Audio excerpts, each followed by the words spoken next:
Sweet as news, broadcasting this postcard back to the U.S. from Wellington, New Zealand. I'm Jana. And I'm Aspen.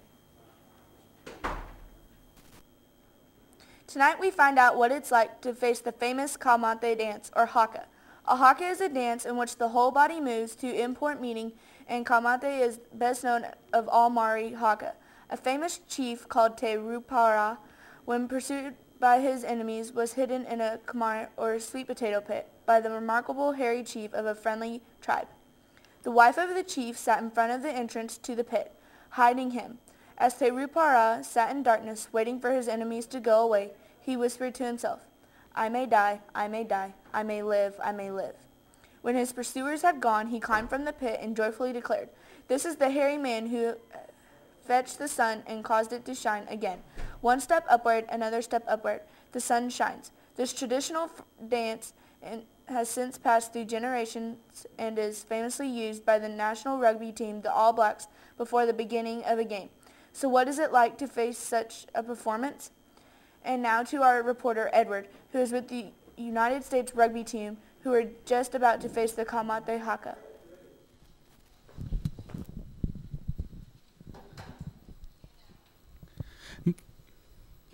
Thanks, Sean. Well, I'm here on the track side of the Rugby World Cup 2011. I'm here with the U.S. coach of the team, Charles Smith. Right now, they're going to show us their traditional dance, the haka. Are you ready? I'm ready. Play.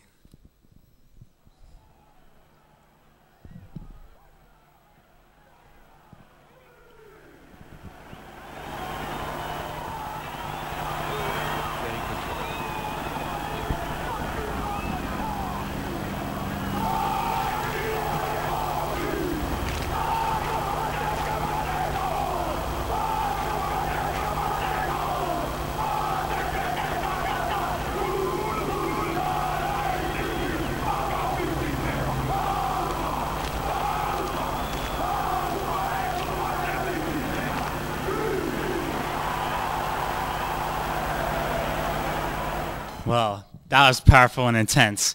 That made me feel frightened. What about you? How did it make you feel? I'm excited. It's clear to me that they're enthusiastic and they're ready to compete.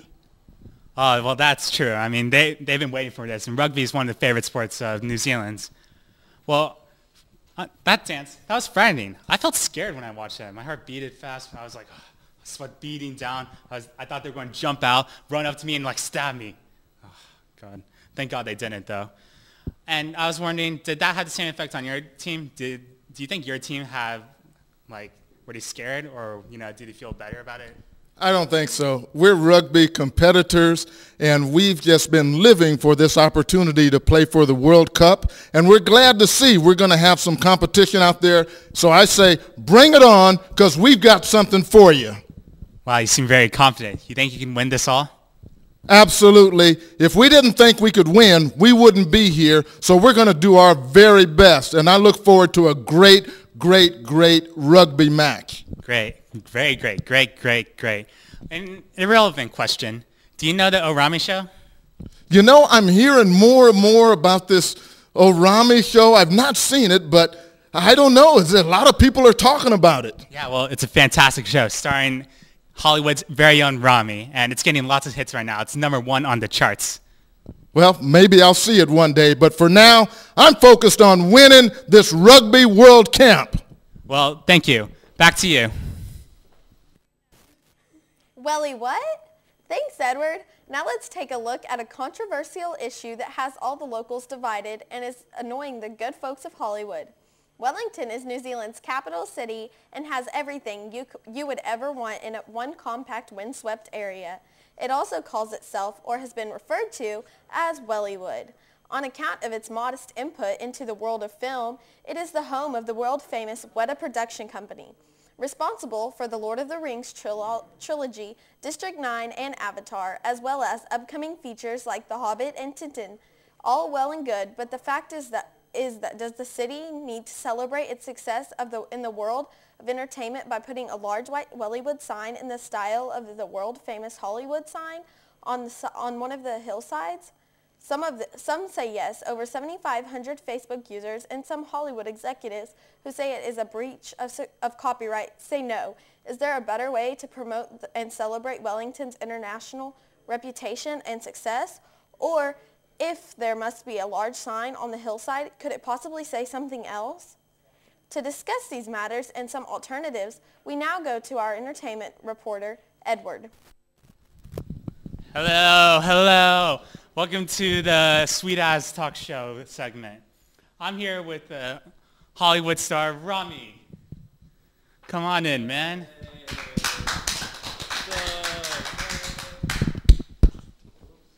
Dude, get in over here. Rami, man, you're off camera. Get over here. Dude, how are you, man? I'm good, man. What's up? Handshake? All right. Pounds. Hit me high, hit me low. All right. All right. How you doing? How you doing, New Zealand? All right. Take a seat.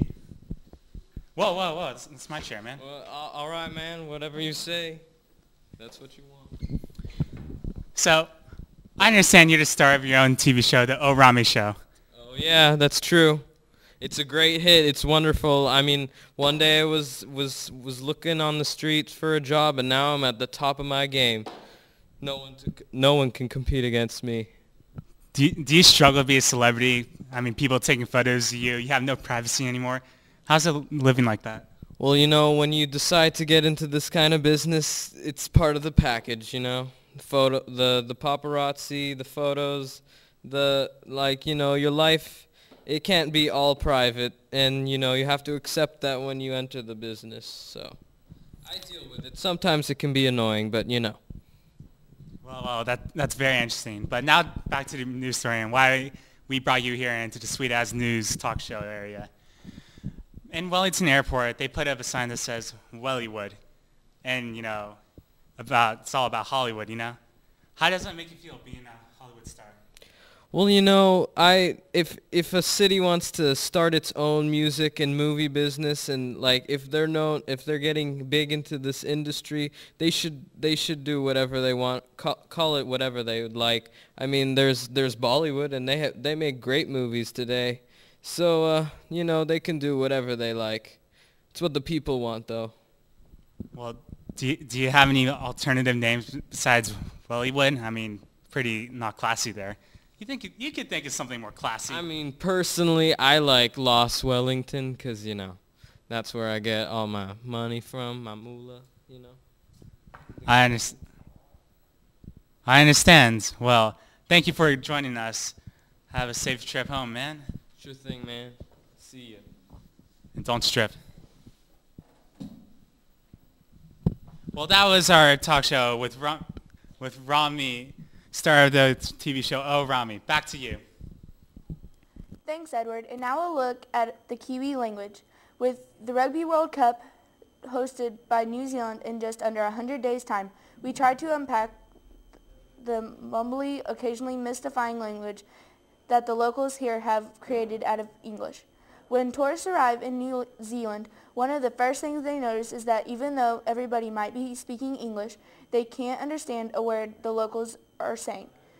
There's a lot of unique phrases used here in New Zealand, such as the all-purpose sweet as or the inexplicable chur. Along with this is an interesting vowel structure, which seems to put a U into every word so that common phrases such as fish and chips, a local delicacy, becomes fish and chips. New Zealander ladies also tend to say everything with a rising intonation, even midway through a sentence, so that everything sounds like a question. When is disconnecting because tourists often try to answer what a Kiwi will be saying even though it's not a question. Meanwhile, the New Zealand male will tend to start a sentence strongly, then trail away to a mumble after just one or two words. Add this to the inclusion of phrases incorporated from the Maori language, such as to make meaning too much or kai meaning food. Just confuses things even more. We go now over to our language guide, Edward, who is with a couple of Kiwis right now and is going to try to unravel what they're saying in conversation. G'day, Edward. How are you getting on there, bae? Sure, fellas. I'm Sweet As. I'm here with my cuz. I'm here. Mate. Say that again? Hello, mate. Hello, mate. I'm here with my cousin Ahmed. How's it? Pip pip cheerio. I'm very well in God's zone. God zone? Heaven? No, far from it. We're in New Zealand. God's zone is New Zealand. Oh! Oh. Okay, well, I have several questions. Like, a doozy of questions. You ready? Yes. Yes? Quite. First question. You say sweet as a lot, right? Yes. First, why do you say sweet as and not sweet as pie or sweet as like Justin Bieber? Well, sweet as simply means all is well, nothing more. So how would I use it in a sentence? Sweet as. Sweet as, indeed. So I said sure earlier, but I don't even know what that means. Can you fill me in? What does that mean? Not even now. You don't say it as chur. You have to put your chin high up in the air and say chur. Try it. Okay. Are you ready? Yes. Sure. Very good. Hold on, I'm getting my hat. Okay. Now, what's with your getup? What's your job? Oh, as you could see all around us, there are sheep, and I'm a shepherd. Whoa. That is not sheep. Oh, now it is. Oh. Well, that's fine. You're a shepherd? Yes. So you do the shearing of the sheep? Yes, I do. It is quite the experience. I saw a little something about shearing sheep. This guy, he went up to the sheep and he was like, pop, and then the leg flew out. Can you do that too? Yes, I could do it on you right now. Let me just.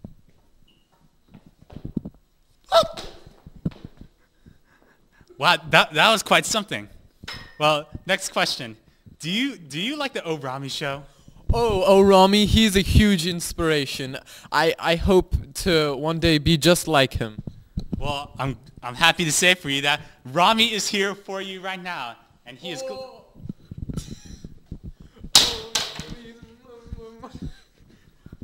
to meet you, Rami. You just kissed his hand.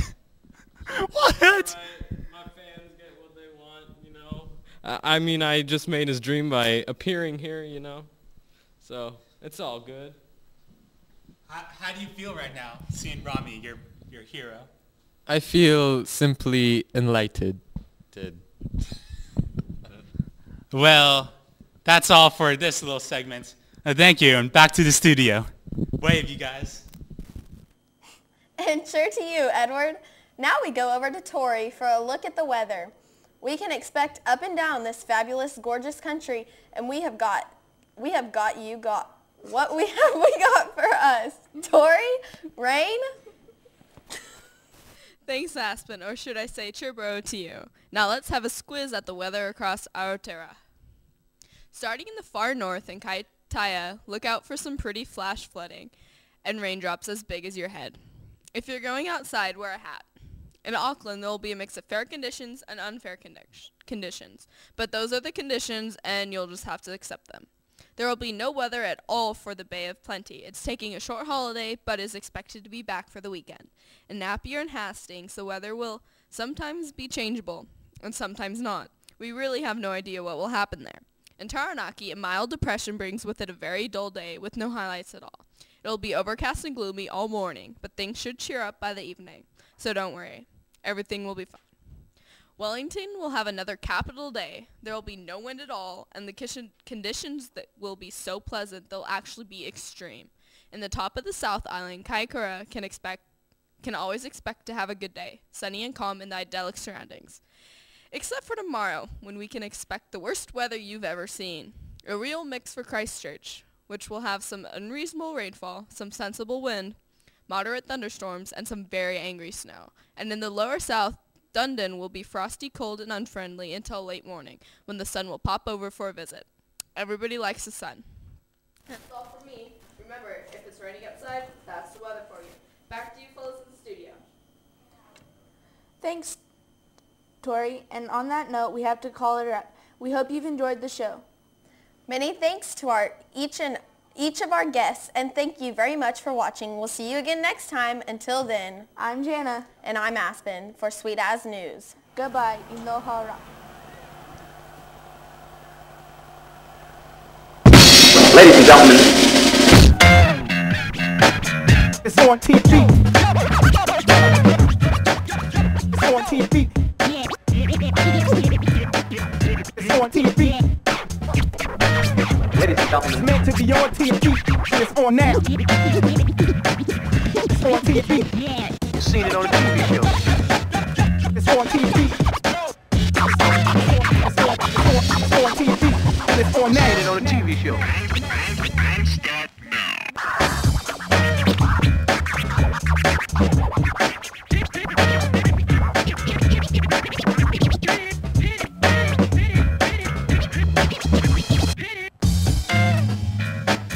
It's on TV. You've seen it on a TV show. It's on TV. It's on now. It's on TV. And it's on Seen now. it on a TV show. Now. Ladies